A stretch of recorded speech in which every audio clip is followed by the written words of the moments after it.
ہم یہ سمجھتے ہیں کہ پاکستان تحریک انصاف جو اس وقت ملک کی سب سے بڑی پولیٹیکل پارٹی ہے،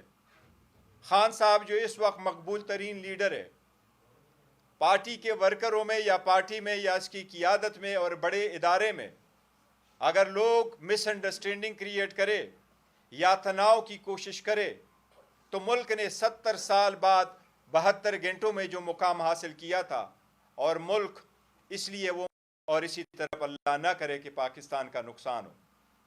اس قسم کے پریس کانفرنس سے ایک دوسرے کے میں سمجھتے ہیں کہ اس سے ملک اور قوم کا نقصان ہوگا، اس سے پرہیز کیا جائے۔ ایک آخر میں بات ضرور کہوں گا، پاکستان تحریک انصاف کی KPK کی حکومت گڈ گورننس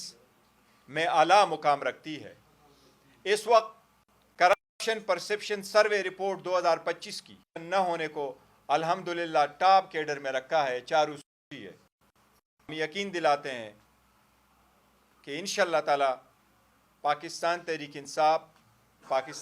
انصاف کی حکومت صف اول میں رہی ہے، لیکن ہم کچھ چیزوں کو کلیریفیکیشن